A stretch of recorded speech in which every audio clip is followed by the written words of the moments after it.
దేవుని బిడ్డలారా, ఈ వాగ్దానాన్ని క్లెయిమ్ చేయండి. దేవుడు మిమ్మల్ని హెచ్చించేవాడు. మనుషులు మిమ్మల్ని తగ్గించాలని ప్రయత్నం చేస్తారు, కానీ దేవుడు మిమ్మల్ని హెచ్చిస్తే ఒకనాడు అందరూ మిమ్మల్ని దేవునికి మహిమార్థమై మిమ్మల్ని గణపరిచినట్లుగా దేవుడు మన స్థిరపరుస్తారు. అలాంటి కృప దేవుడు మీ అందరికీ దయచేయాలని ప్రత్యేకంగా ప్రార్థన చేస్తున్నాను.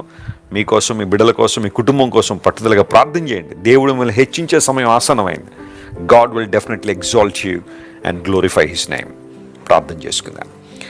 ప్రేమగల తండ్రి, నీ మాటను శ్రద్ధగా విని నేను అనుసరించినప్పుడు అందరికన్నా మమ్మల్ని హెచ్చిస్తానని వాగ్దానం చేసిన దేవుడు, అనేక మంది జీవితంలో వాగ్దానాన్ని నెరవేర్చావు ప్రభువా, నీకు వందనాలు.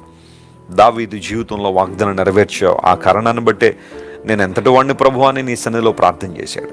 అయ్యా, ఈరోజు మా ప్రియులు ఎంతమంది అయితే అపహాస్యానికి గురవుతున్నారో, హేళనకు గురవుతున్నారో, నిందలకు అవమానాలకు గురవుతున్నారో, వారందరినీ మీరు హెచ్చించండి ఆయన, లేవనెత్తండి. అనేకులకు దీవెనకరంగా, ఆశీర్వాదకరంగా